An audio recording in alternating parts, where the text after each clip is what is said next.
登讲了一句话哦，他在 G7 结束的时候，他说啊。G7 不会寻求跟北京脱钩哦，所以美中的关系很快就会解冻了。这是拜登单方面讲吗？因为我们到目前为止没有看到中国的回应哦。毛宁的最新回应是说，两国元首的具体安排目前没有可提供的消息，看起来又碰了一个钉子。那另外在晶片的禁令这里啊，还有出口的限制这里啊，感觉美国的确有一些松动哦。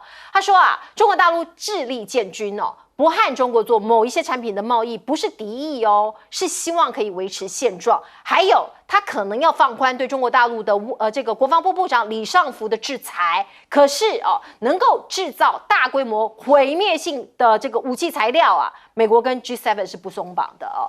那你可以看到呢，所谓的维持现状，还是美国说了算啊，就是我还是老大啊，我讲什么就是什么。那中国大陆看起来它的反应哦是。再说吧，感觉是已读不回哦。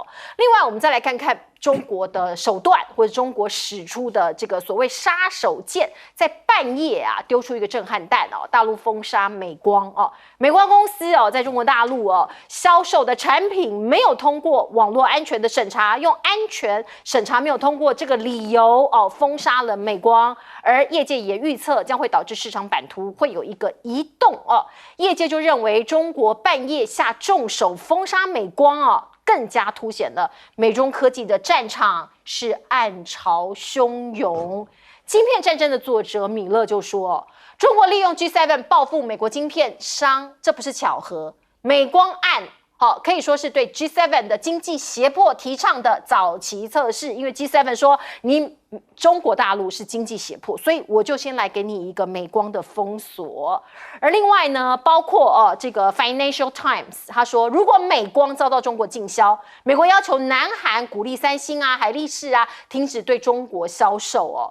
那最后呢，我们再来看看呢，包括4月24号的时候，我们不是看到尹锡悦访问美国了吗？哦，那为什么会挑美光下手？因为中国仅占营收的10%到11%啊。可是这个效果却是一个什么样的效果呢？今天你打我一拳，我挥你一棒哦，这个是美中的晶片跟所谓的科技战。而另外我们再来看看呢，包括中国大陆还有一个什么样的措施，或是你看他做什么样的布局吗？他现在呢把这个国安部长陈一新调过来，主打压外企。我把你这些美国，我把你这些西方国家的企业打压下来哦，要彰显他的国安高于经济。我经济损失一点点没关系哦，国家安全更重要。而陈一新是什么人呢？他是习近平在2000年的时候呢，就在浙江省任职的时候，就是他的资深幕僚了，所以他对他非常的倚重。而过去呢，其实呢都是由刘鹤出来来对像这样子的这个技术官僚来这个安抚外资啊。可是这一次呢，经济官员都缄默了，都保持沉默了所以看起来是不是鹰派抬头呢？讲的是中国大陆的内部。另外还有一个现象呢，我们一起来看看猴子猴子是做什么？有一些动物实验最近我们看到中国大陆的这个企业尤其是药厂大举囤猴。所以美国看起来在实验性的猴子这个部分呢，断了供应链据说实验猴单只的价格已经飙涨到100万怎么会这么严重呢？包括美中恶化关系不好也是一个主因。而另外我们看看呢，美国的 CDC 说2019年从中国进口2万只实验猴占了60%，可是2020年已经降到3000多只而已那你来搞我，中国就说那我就来搞你我实验猴我就不放行，让市场上实验猴的价格大涨而另外呢，我们再来看看包括新药的开发等等，这就是一个产业链就会有延迟嘛，因为你实验用的这个动物不够那另外我们再来看看包括我们台海的和平大家知道 G7 不是有一个联合公报吗？公报里头呢，有人评估说你对中国太软弱了尤其是 CNN 他说你这个公报对中国的用词遣字非常小心所以呢你对中国的立场太软弱了。我们来看看中国商务部今年 Q1 第一季的这个资料他说这个中国大陆对西方主要国家的投资今年第一季吓死人哦，都涨了680%，这是对英国，德国是61%，法国上涨636%哦，包括加拿大180%。那当然，过去因为疫情的关系，现在投资呢，巨幅的上升哦。那经济重要还是国家安全重要，或是对抗重要呢？哦，回去我们来看看这些国家领导人哦，7大工业国的领导人都回到自己的家里了。可是哦，他们在 G7 的时候，你看到肖兹也去了韩国的38度线，去眺望北韩，讲到了德国过去是分裂的，那现在统一了，可是韩半岛还是分裂着。而包括马克宏，他跑去蒙古哦，西方对蒙古越来越有兴趣了，因为美国将他的挫败哦，将其视为挫败北京崛起的战略一部分啊，就是要把这个蒙古给拉过来。而另外，你看到英国、加拿大哦，在 G7 结束之后就打道回府了。拜登呢？拜登他有更重要的事情要做，他回到美国去处理美债，匆匆返国，后面的行程全部 cancel。来问一下亮哥，亮哥你怎么看这个？包括我们刚刚讲了这么多方方面面的对抗。其实 G7 措辞比较温和啊，事实上不是因为美国不这样主张，而是因为美国没有办法说服欧洲啊。因为 G7 有7个国家嘛，那欧洲有法国、德国跟意大利嘛，他们就是不赞成美国的措辞嘛，所以美国没有办法贯彻他的意志啊。问题在这里啊，比如说他就讲到中国的经济胁迫，他说例如非市场的政策，你美国不是一样？事实上，欧洲现在还在被美国制裁嘞，所以我的意思就是说，你要叫他用很强硬的措辞，就欧洲就不愿意嘛，那第二个，事实上不止 G7 内部有不同的意见，连美光，你美国可以搞定韩国吗？因为美光它会导致中国大概有10.7% 的那个晶片就空出来了，那请问谁来补这个洞啊？大家都蛮要抢这个市场的缺口，对。那事实上本来可以最大获利的就是三星跟海力士，因为他们在中国有很大规模的投资。那拜登还跟尹锡悦说，你们不可以去补那个缺口。你认为三星会听你的话吗？所以我的意思是说啊，这个不是美国能不能贯彻意志的问题了，而是你的力量已经不够了嘛，人家不甩你嘛，人家要顾自己的未来嘛。比如说人家会应付你啊，比如说我讲德国好了啊，德国肖兹他给了乌克兰27亿欧元的军援啊，那结果他的企业全部都在中国加码投资啊，2022年增加11%，2011年也增加11%，连续2年都各增加11%，在对中国投资啊，那肖兹怎么不去阻止啊？重点在这里，阻止不了啊，阻止不了嘛，除非就是说，基本上现在全世界各国，我讲白了啦，很多国家都跟美国有不同的利益嘛，尤其是经济上啊，经济是最现实的。是啊，因为国际货币基金认为中国今年成长5.2起跳嘛，你美国是1%那人家要去哪边找市场？而且中南半岛跟中国已经整合在一起了，那中南半岛今年成长也可能是5%以上啊。所以这个是没有办法的事情嘛，又不是每个人都像你美国这样，整天到晚都在想军事、想意识形态，想要维持老大地位。大部分的国家都没有这种需求啊，所以恐怕是你美国太高估自己了啦。是来请教彬哥。我觉得拜登现在一直在放话，不知道是放几点钟了，我搞不清楚。每天都说快见面，快见面。那毛宁这次其实讲得非常清楚，他说你要对话我们欢迎啊，但是你就是先把对我们的制裁全部先取消啊，你制裁都不取消，我们要跟你对什么话？有什么好对话的？你不能一边拿刀捅我，那一边又说我跟你是好朋友吧？这不是很奇怪吗？那问题是拜登还是一样啊，你看他讲的好像语气放软了，可是他还是该制裁了，我还是要制裁。那请问一下，那到底要谈什么？我不知道你到底打算跟中国大陆谈什么？所以你拜登一直不断在讲，就是说没关系，你就让我制裁你一下，但是我要的东西你要负责帮我解决。所以你到底在说什么啦？所以我觉得这个东西目前至少暂时是无解。那中国大陆现在开始一个一个的反制行动，这也很正常嘛，因为他也不会总是挨打嘛。对。那相对来说，你美国就要怎么样去化解这个局面。但是美国想出来的办法，我觉得很可怕。他要三星啊、海力士啊也停止对中销售。他知不知道韩国今年经济多惨？你还要这样啊？再不销售给中国大陆，你是直接让他们去死就是了。我不知道这到底是什么办法，我都搞不太清楚。现在美国是不管别人，就是反正我美国要了，你们就要负责帮我做到。那你们自己会面临怎么样？那你家的事是这样吗？然后我跟你讲，现在中国大陆显然他采取的战略，就是因为他知道这不是单纯一个贸易的问题。这基本上就是全球大战略、美中对抗的一个问题，所以他一定是用政治在领导这整个所有的决策。那这个是没办法的事情，所以有的时候必要的时候，他们必须要去牺牲某一些商业利益。但是猴子这个东西其实不完全是中美贸易对抗的，不完全吗？其实不完全是啊，因为中国大陆它自己内部的法令也有改变所以呢不能出口了，是不是？也不是不能出口，它养猴子已经没有像以前那么多了所以它自己内部猴子也短缺了。OK， 所以它自己内部猴子价钱也上涨，但是这个价差真的很大，因为过去只要7000多块人民币，现在变100多万台币，哇，吓死人，好贵哦。是啊，所以那也没办法。那美国本来想要转去跟柬埔寨买，但柬埔寨也有另外的问题，所以现在也买不到，所以现在是很麻烦的一个事情，这是全球性的短缺了。所以我觉得 G7这些国家你去看，他们各自有各自的利益。你看，光是看你们那个表投资就知道。对啊，你看。对啊，所以什么贸易战根本是假的嘛？就贸易战就是我投资更厉害，我让你赚更多，是这样的意思吗？对。那最后讲到他们说蒙古是他战略一部分，我真的觉得超奇怪。你知道蒙古的最大贸易伙伴是谁吗？谁？中国大陆。那这个贸易伙伴是占他多少？占他出口的65%哎。你叫蒙古跟中国大陆为敌啊，他是内陆国哎。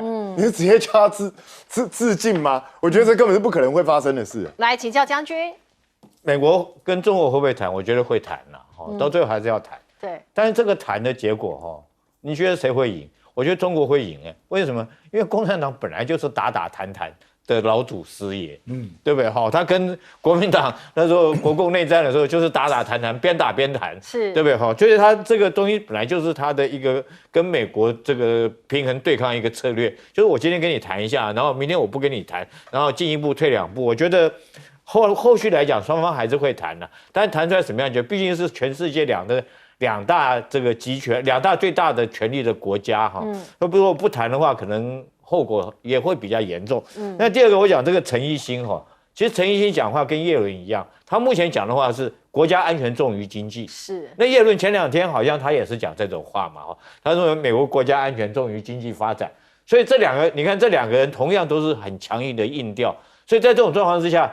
我们看到的是什么？就是美光制裁的问题。美光我们台湾也有它是第一任，所以华邦电大家可以看一下，考虑一下这个股价，对不对？华邦电或者是这个威刚这几个也是在做 DM 的，但是可能我们台湾会很听美国的话，就不去卖给中国了。但是韩国三星、海力士跟这个美光他们是3大第一任的这个记忆体的公司。你说叫韩国不去卖，我觉得说这可能性不大了。但美国真的是有警告说，你不要。中国如果制裁我美光，你韩国不可以去补这个空缺。那后续来讲是怎么样，我们不晓得。但毕竟来讲的话，我觉得美光这件事情是一个起手式，就是一个警告，因为中国来讲自己也有长江储存，它可以生产这种低润的记忆体，所以它先用这个，它没有一开始就拿其他的晶片或拿其他科技来开刀，因为这个东西是中国自己可以生产的，所以它先拿美光来开刀。还有这个猴子。对不对其实猴子为什么那么贵呢？因为这猴子要养，你不是去寿山踩在上面抓一些猴子，那个有传染病不行，它一定要从出生开始就在一种他们按照科学规定的方式是这样饲养出来的猴子，才可以当做医学的一个实验，所以它价位才会这么贵。那前一阵子是因为疫情的关系，所以我觉得这个后续。的这个可能这个是科技的问题了。对。那蒙古，我跟你讲，全世界最安全国家就是蒙古。最安全啊。最安全，因为你看，它南边是中国大陆，北边是俄罗斯，所以它夹在这2个大权国家里面，其实它是最安全的国家。那英国想要去打这个主意，我觉得是白打了啦。不可能。法国也去拉了。对，不可能了。是。好，我们来看看呢，这个对于拜登哦，美国总统来说，是不是美债啊？哦，现在已经在他心中哦是一个非常大的问题，所以别人问他什么，他都没有办法这个好好的回答。我们看到呢，G7 的这个所谓场边峰会啊，当拜登跟澳洲的总理艾班尼斯在谈话的时候，因为澳洲记者呢其实有问题想问，结果呢被拜登说嘘嘘，不要吵。我们来看看。This goes in stages. Mr. I've President, been in these negotiations before. Mr. President, can I Shush up, okay? Thank you.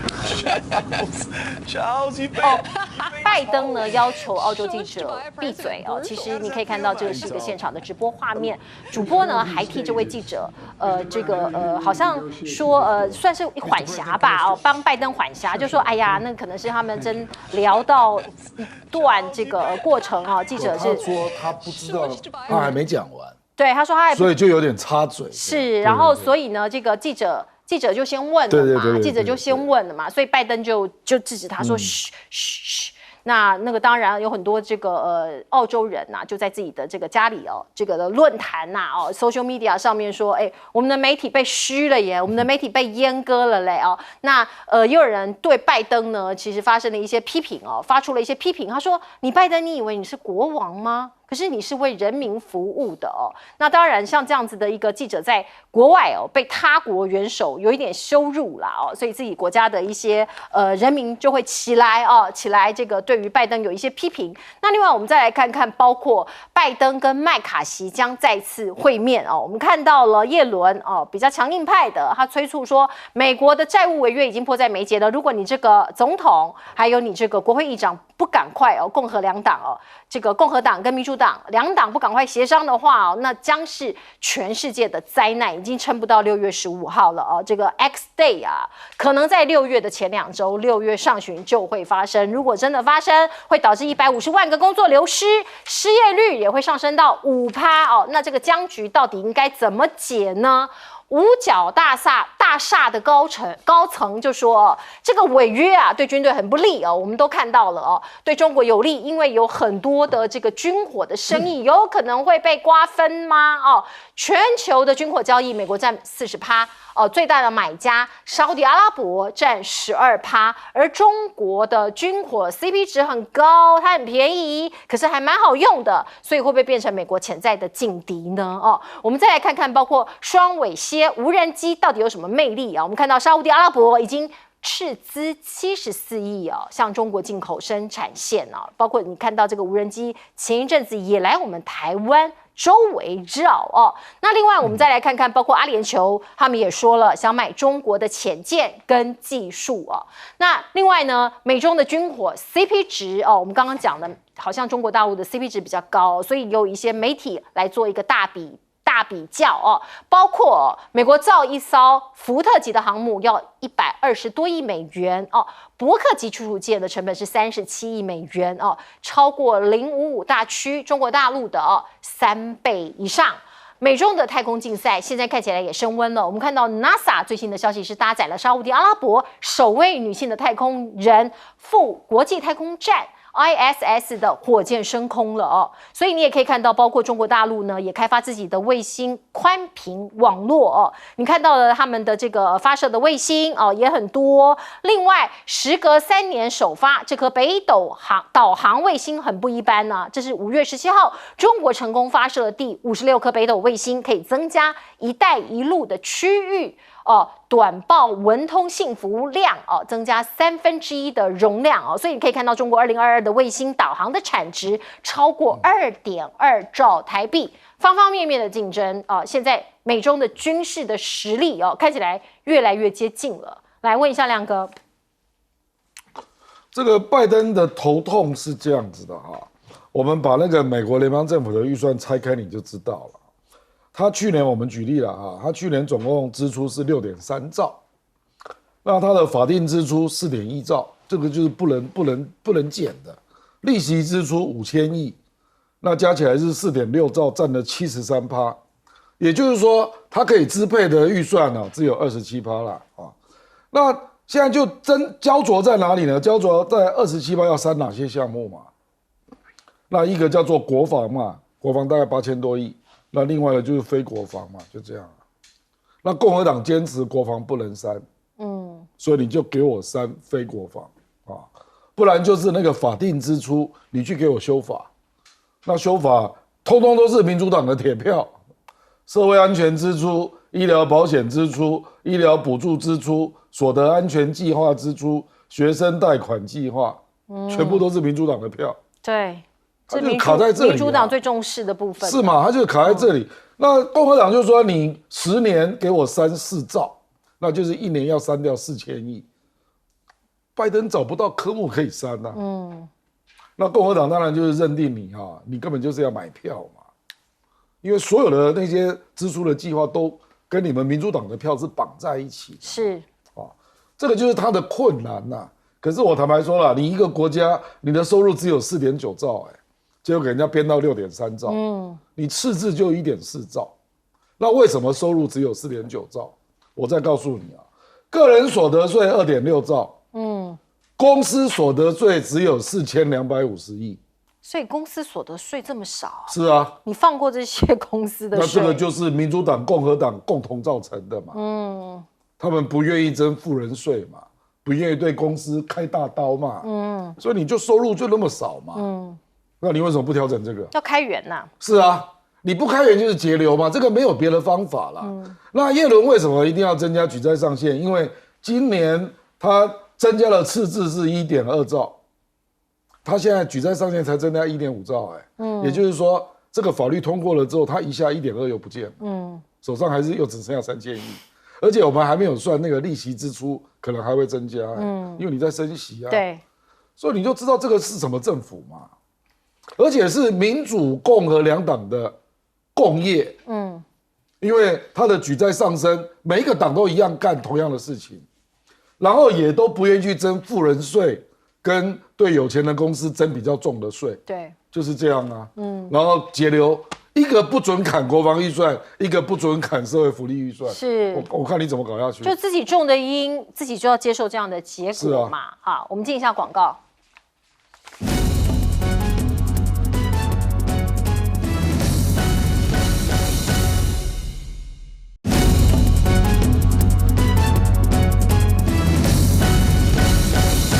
讲到制造武器哦，美国跟中国大陆现在看起来也在竞争。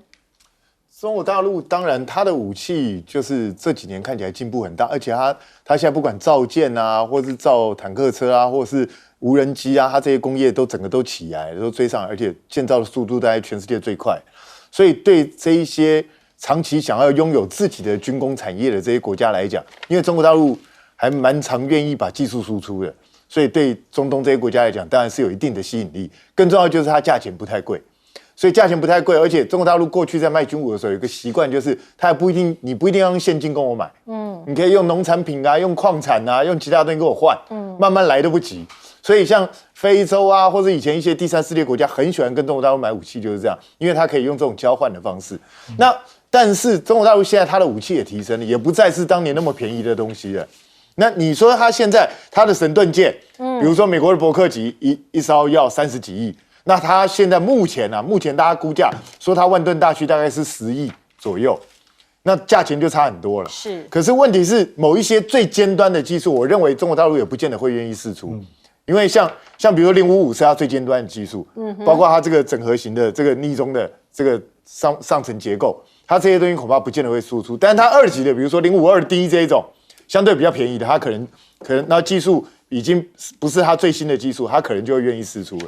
然后无人机的东西它会大卖啊，对，因为无人机本身其实无人机并不是多高端的技术啊，我讲实在话，那一些东西它就可以去卖到第三世界这些国家。其实伊朗的无人机为什么现在造那么好？它很多技术就是从中国大陆来的，所以中国大陆在军武这一块当然会有它一定的市场，可是我必须老实讲，要及上美国还远。为什么？因为美国卖的东西，你看它一个单价就这么贵，对，所以它数量不需要卖很多，它卖少一点就比你整个卖的还要多。那美国一直都是全世界最大的军武大国，那它的武器当然本身这个技术含量是很高的，可是问题是美国有个缺点，就是它根本不愿意把任何技术给你。对，所以在这种状况下，就变成你长期就变得越来越依赖它，然后你只是跟他买军武，可是你的整个国家的国防工业等于就被他控制住了。就完全是受他宰割。那跟中国大陆做生意，可能就比较没有那么严重的状况。那俄罗斯过去在这一方面也是强项，但是现在对中国大陆来讲最大一个契机，就是因为俄罗斯现在自己深陷战争当中，打仗，他自己的军武恐怕都不够了，更不要说去卖给别人了。所以这个恐怕会对中国大陆来创造一个契机，因为过去大概差不多中国大陆就对全世界输出武器，大家都排在第3左右。那现在是有机会压过俄罗斯，排到第2去，那就继续往上升。但是你说要去拼过美国，我觉得这条路还非常非常漫长因为中国大陆毕竟它的武器跟美国的武器比起来，还是有一些耐用度上的差距。比如说我随便讲，现在中国大陆的战机引擎虽然已经比以前好了，但是它还是以几百小时为单位，美国随便都是几千小时。所以那个是差距非常非常大。那他必须要再去提升自己的工业的质量。那可是呢，我必须讲，这世界上最差的就是没钱就难办事，有钱就比较好办事。那现在是中国经济在上升的时候，所以他会投入更多的资源去做这一方面的工作，研发啦。可是刚刚亮哥也是讲到，美国现在美债的问题这么严重，他还有多少的资源可以投入到他的军事发展上面去？所以我觉得，如果这种情况持续的话，那对美国来讲是一个非常不利的发展。是，也是一个警讯啊。我们先休息一下。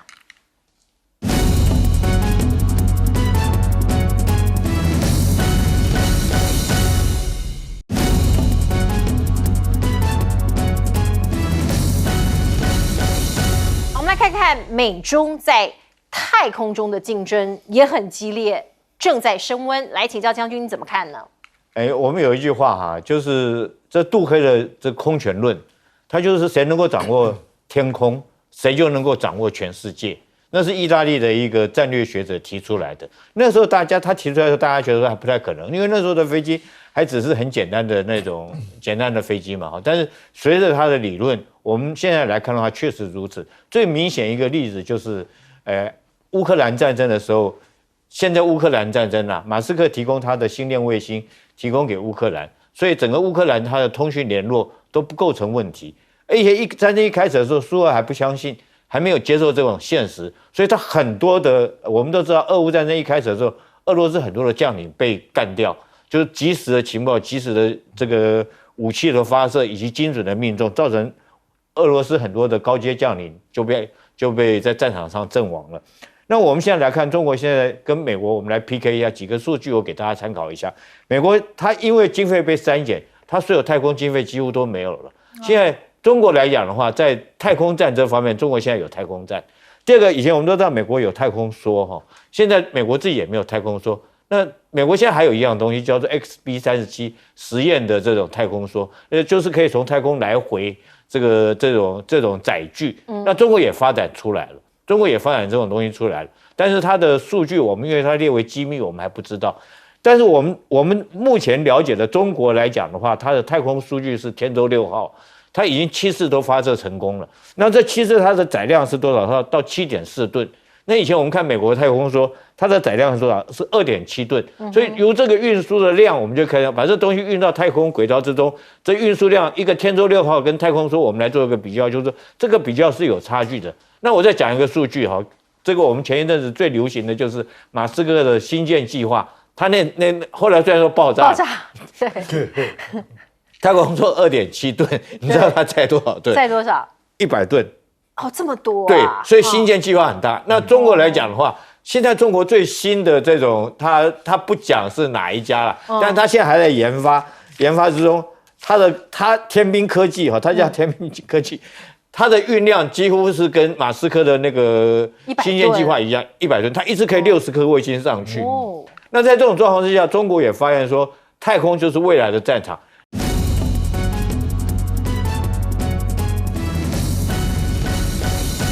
好，欢迎您回到新闻大白话的节目现场，我是钳子，介绍这1个小时的来宾。首先是文化大学副教授郭正亮，大家平安。前战争学院教官厉正杰，钳子好，各位观众大家好。资深媒体人谢寒冰，主持人好，大家好。观众朋友，我们来看看郭正亮哦，在我们现场。他主动退党了，可是有人不放过他，还在讨论他哦。远在德国，我们的驻德代表哦，不务正业，这个不务正业，这个是亮哥讲的，不务正业的谢志伟在脸书上发了一篇文啊，他在酸，他在骂郭正亮哦，他说，你还是耶鲁大学的博士呢。耶鲁走多了，总会碰到鬼的。不是你跟人家道不同，而是人家不同你为道。哦，这个骂的有一点，这个严重了啊，有点严重了。他向来这样子，所以亮哥等一下可以好好来点评一下。我们再来看看另外一件事情，还记得吗？哦，1-2个礼拜之前吧，有一位女生跑去诚品买一本书结果后来接到阿共的电话，我说哇，统战，中共渗透台湾那当然我们看到数位部也各种都去调查了嘛。可是现在有新的进度这个女生大家看一下，她叫杨新慈就是说她接到这个阿共电话的人，她是台湾抵家计划的副秘书长。那什么是台湾抵家计划呢？我们去查了一下原来它是一个应该算是独派的可能比较年轻的独派的一个组织就是他们比较本土或者是这个台派的组织好了。里头有谁呢？里头有包括史书华发起人之一，还有激进党的吴欣岱这些比较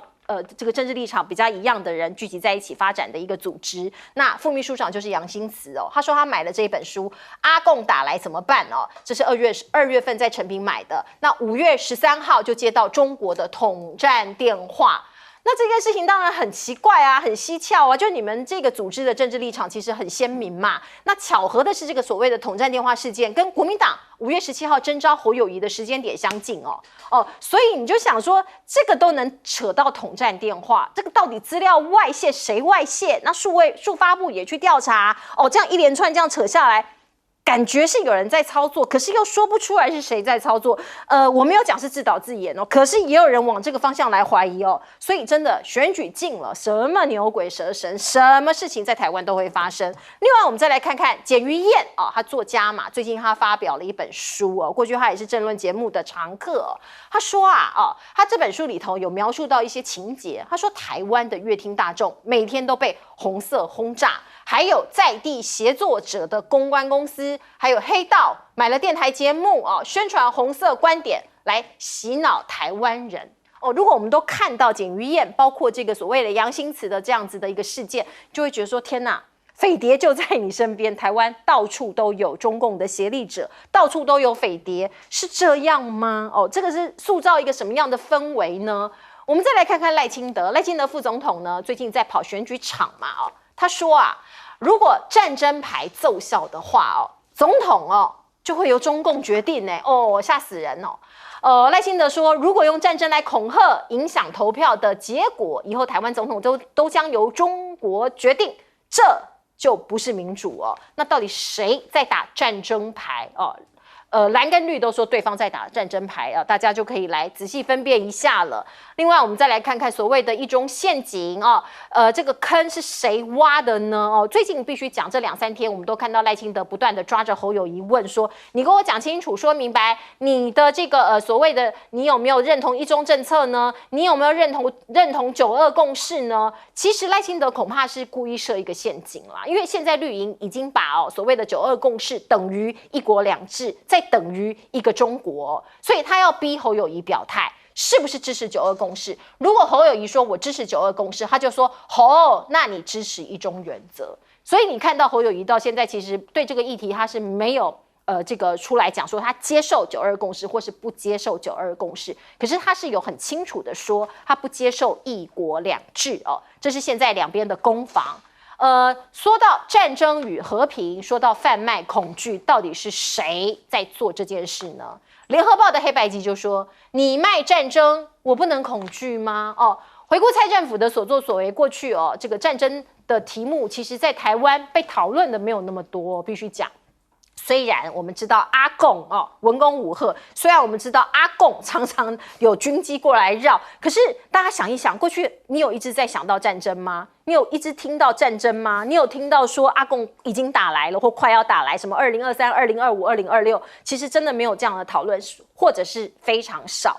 可是呢，过去1年我们看到的国际鹰派的政客来访包括最新的是 Truss 嘛英国的这个前首相，还有另外呢蔡总统呢是不是自己在出卖和平，却不准别人谈论战争的恐惧呢？至少有人是持这样的观点还有包括我们看到了要在自己的土地上部署地雷然后像美国甘愿让美国把台湾打造成坚固的这个所谓的火药库，或者是像是刺猬岛啊，这些其实人民并没有忘记哦，到底是谁在贩卖恐惧呢？还是谁在贩卖战争呢？讲到侯友宜哦，他对很多事情好像都蛮闪躲的，尤其是9·2共识啊，这一些这个两岸的议题啊，他可能包袱很大哦，所以某种程度他的说法都很模糊。另外有一个人，他的身上可能比较没有包袱，我们讲的是柯文哲，所以他大破大立，我看他讲话都很大胆哦，包括他的所谓国政白皮书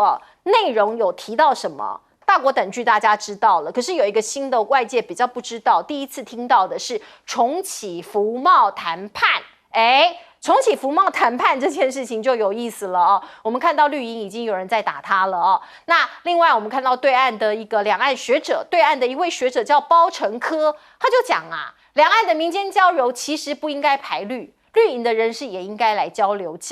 所以现在两岸的氛围是什么呢？有没有可能在民间发动之下有一点点破冰的可能呢？陆委会也建议两岸应该恢复观光协商哦。那包括我们看到的欧美贩卖战争啊，我们看美国智库啊，美国很多学者在讲有可能爆发战争啊，而且时间点都有讲出来。所以蔡政府对于这方面看起来是没有多加评论的，是晋升的反而是指在野党在贩卖恐惧。另外我们再来看看中国民调这件事情啊，中国大陆有民调吗？我们今天开会的时候还讨论了很久，因为比较少听到中国大陆有民调。我们先来看看民调的结果好了，大概有半数支持武统台湾，大概有25%认为不见得要统一。这个民调这项调查是2020年底到2021年年初分2波进行的，那最近15号才刊登在《当代中国》期刊，最后由新加坡的南华早报来揭露。而调查是由新加坡国立大学的教授刘瑶以及上海纽约大学的副教授李小俊2个人向受访者询问一系列对台湾的立场，在1824份有效回应之中，有55%赞成必要的时候以武力统一台湾，33%的大陆人反对，12%的大陆人受访者说不确定，只有1%的人认为现在就可以开战。好，那这个是透过网络以这个所谓线上选择加入组的方式进行那必须强调，网络上的用户的观点这些观众啊，这些受访者，他们的教育水准是比较高的，大概都有大学以上的教育水准，这是科学的调查方式。另外，观众朋友，我们来看看呢，台湾是不是应该纳入美国的核保护伞？因为最近我们看到美国已经对日本跟韩国确立了核保护伞，那我们台湾呢？吴钊燮说啊，美台必须美台有沟通，可是他不能讲内容。过去呢，其实有讨论过这件事情在1978年的时候，美国国务院有一个解密的档案，台湾曾经由参谋总长宋长志向美方要求，这个所谓加入核保护伞，可是那个时候美方婉拒了台湾的要求。我们来问问看亮哥，请亮哥先回应谢志伟，还是你不想回应？不是啦，他德国代表、德国大使就做好自己的外交工作嘛。他这么关心台湾，这么爱搞台湾政治，那就辞职嘛，回来台湾搞啊，对不对？回来台湾我就奉陪。那如果人在德国，就好好做外交啦吴钊燮也要管一管他的外交代表嘛，对不对？这个台湾外交很困难你在德国，我们要花很多钱养你结果你自己在搞自己的政治，对不对事实上，这个杨新慈这个个案你不觉得很好玩吗？很怪这本书也是畅销书阿共打来怎么办？沈伯洋写的，是黑熊学院执行长写的，是。那请问谁在贩卖战争恐惧啊？这本书难道不是吗？你说别人在贩卖战争恐惧，独派黑熊学院执行长也写这种书啊，那不是让大家看了都很害怕？他说打来了怎么办？怎么保护自己啊之类的嘛？或者说哪一些是误传嘛？这本书我也有看你有看？是啊。你有接到电话吗？没有啦，你有接到阿公的电话？我那个电话如果真的接到，就查一查，没有关系啦可是这个大概很多人不会相信而且刚好可以录影录到因为这个战争的话题，是因为这个我们的政府做了很多措施嘛，比如义务役延长1年，对对不对？全动法、全民动员法，那后来大家说这个要动员高中生，后来他暂停嘛。可是教育部确实在这个高中生在有登录名册啊，这是事实啊，对不对？那后来还警察接受军事训练，60%都是城镇战的内容，所以这个是谁在吓谁嘛？布雷车你也在买啊，那整天在那边讲乌克兰，那不就是你政府自己吗？所以我说这种东西，你说战争牌若作效，那赖清德他说总统将由中国决定，那战争牌你去问问吴钊燮吧，吴钊燮一天到晚发言都是认为台湾即将跟人家打仗啊，所以赖清德啊，害你的就吴钊燮啊，对不对？害你的就国防部啊，安排这些军事上的措施啊，然后还有啊那些老外啊，欧布莱恩啊，每一个人要有一个 AK-47啊。对啊，发给每个人一人一把。那蔡英文还颁给他大寿锦星勋章派出所还有监舍的哦。所以赖清德那个蔡英文是在害你啊，这样没有战争恐惧吗？每个人要发一把枪，这样还不够战争恐惧啊？欧布莱恩还说刺针飞弹放在派出所，对，派出所每个人要有这个放这个刺针飞弹，监舍的。然后还有一些啦，讲了又否认的，说什么万一撑不住，不惜在最后炸毁台积电。这个都是美国人先讲的，都不是我们讲的。我们引述了美国人讲的话，变成我们在贩售战争恐惧啊。所以赖清德你应该去怪美国吧，是美国不想让你当选吧，对不对？所以我觉得冤有头债有主了，自己要搞清楚这种战争恐惧的来源是来自哪里嘛。我事实上很脑残台海战争，对。我都是引述美国人说他在兵推，所以我做一点分析，不然我根本就不谈这个议题啊。谈这个议题多伤感情啊，干嘛去引起老百姓的恐惧？对不对？所以他最好去搞清楚了。而且赖清德来说，这个不是今年的重大议题啊。那是什么？那他一直讲干嘛？那只有你一直讲，那很奇怪吗？对不对？来，彬哥。不是我就觉得谢世伟哦，真的是他到现在还在用这种老谐音梗，他累不累啊？这个人10几年了，一点长进都没有，拜托，真的是你去德国好歹也是出国嘛，出国比赛一下，要进步一点嘛。我觉得搞这种东西真的没什么意思了。那这一个我到现在真的觉得很奇葩，就是居然全台湾唯一一通老共的统战电话就被这个杨新慈接到，这个太强了，太强了，对啊。我相信买这本书的人应该很多，那为什么别人都接不到，就他接到？这不是太奇怪了吗？所以我觉得，如果这真的是哦，我是觉得老共的统战也太神奇了，那真的要好好加油。那简于晏我也觉得很奇怪，简于晏是民进党，大家都知道，过去也当过市议员嘛。那现在听说身份变作家，那你要写这本书 OK 的啊？那你都明白知道，有红色的在地协力公关公司，还有黑道买电台节目。赶快去举报啊！第一个是违反国安无法，对不对？这是完全我们的法律规定是完全不行的。那简于晏，你身为执政党的议员，你为什么不赶快去举报？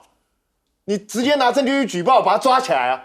为什么不去？黑道买电视台，哪一个黑道买的电视台？直接告诉我们啊！哪一个电视台是黑道开的？我也想知道一下，现在黑道也可以开电视台。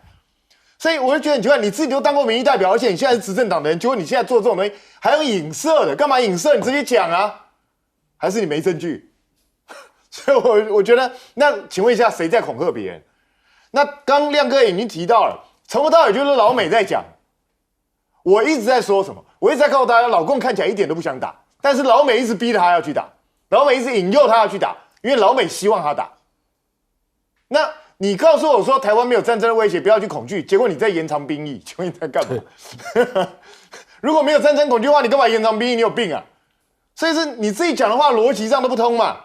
那至于说包成科说两岸民间交流应含绿营人士，想的是很好啦。可是我请教一下，现在绿营人士如果去跟对岸交流，是不是马上被打成中共同路人？请问一下，现在谁敢去？所以这就是一个很现实的东西嘛。所以民进党这个政权没有被换掉之前，这种情况是很难发生的嘛，因为没有办法做这件事情嘛。那老实讲，中国大陆这个民调，因为是2年前的民调，所以。你说这能反映现在的状况，我真的很难去讲。你觉得现在的这个可能这个支持武统或者是要统一的人数可能不是这样子了，我觉得可能更高。我觉得恐怕更高。你觉得可能更高？对，因为对他们来讲，因为2年前他们可能还认为说跟台湾还有得谈，可是这2年的发展来讲，两岸越来越针锋相对，看起来对很多中国大陆人来讲，可能干脆就是没得谈。因为既然没得谈，他们就要去做战争准备，所以这个对台湾来讲，并不是一个好的一个方向。我们台湾真的要往这个方向去走吗？那至于核保护伞，我真的觉得不要闹了啦。核保护伞，吴钊燮，你真的不要骗人了啦！什么核保护伞啊？真的拜托，美国到现在连你是个国家都没有承认，他会给你核保护伞？你到底连先后顺序搞清楚没有？真的不要自欺欺人了。可是吴钊燮跟我们讲说，他跟美国有所沟通，可是沟通了什么？他说不能讲。核保护伞都是有共同防御条约。是啊。他就让他这样在骗我们。他说有沟通，有沟通。我们1978年的时候已经被拒绝一次了，婉转的被拒绝了。刚刚这个彬哥提到的简于晏哦，后来我来补充一下哦，他现在的职称是台湾观光协会秘书长。台湾观光协会哦是半官方的一个组织哦，所以他代表了半个官方的意见。来。我跟各位提醒一件事情啊，各位还记不记得南部以前这个绿色电台、地下电台，一天到晚在那边给我们这些农民啊，或者是老人啊洗脑、兼卖药。那现在台湾弄了一大堆这些老人家，因为听信这些话，对，还去买那些药，吃到最后一天到晚在洗肾。所以真的是这个贩卖用电台用洗脑的始祖鼻祖啊，其实就是民进党。他很多时候地下电台就是这样嘛。第二个我要讲赖清德跟这个跟我们侯友宜，对不对？你弄这些陷阱，其实我相信很多的绝大多数的一般民众也搞不太清楚什么叫做9·2共识了。那么多年了，可能我们都懂，知识分子知道，可是一般庶民大众听不懂这些话。什么9·2共识啊，统战，各位知不知道什么叫统战？统战是什么？就统一战线嘛，联合次要敌人打击主要敌人，这叫统战。我们当军人有学过这东西，可一般老百姓他听不懂。所以我觉得这些不管是柯文哲或者是那个，你看柯文哲目前喊的是这个要重新重谈服贸。其实我建议这些候选人喊一个口号，叫做两岸和平发大财。这让庶民听得懂的话，你不要用这些绕舌的话，用这些这个专有的两岸的政治术语，其实很多老百姓听不懂。当年韩国瑜就靠一个发大财当选高雄市长，我建议这2个候选人看谁先喊出发大财，两岸和平发大财，所有老百姓都听得懂，不要在那边绕来绕去。那之所以核保护伞，乌克兰现在有没有核保护伞？没有嘛？乌克兰被打成，乌克兰原来有核子弹的他自己国家有核子弹他是因为听美国的话，把他的核子武器销毁掉。所以现在美国有没有给他核保护伞？没有，拿核子武器去，不可能嘛。所以我们台湾要不要列入核子保护？其实我觉得是痴人说梦话。第一个，美国不会答应了；第二个，你就算把你列入，也是糊弄你了。韩国现在也是被美国糊弄，他为了让韩国把他的半导体事业让出来，他派个航空母舰派个核子潜艇去那边靠一下，就表示我把你纳入核保护伞。那美国真敢跟中共或者是跟俄罗斯来开核子大战的这种世界大战吗？我觉得根本就不可能，所以这个根本就是假议题，这不可能会发生的事情。我们来看看中美现在到底已经融冰了吗？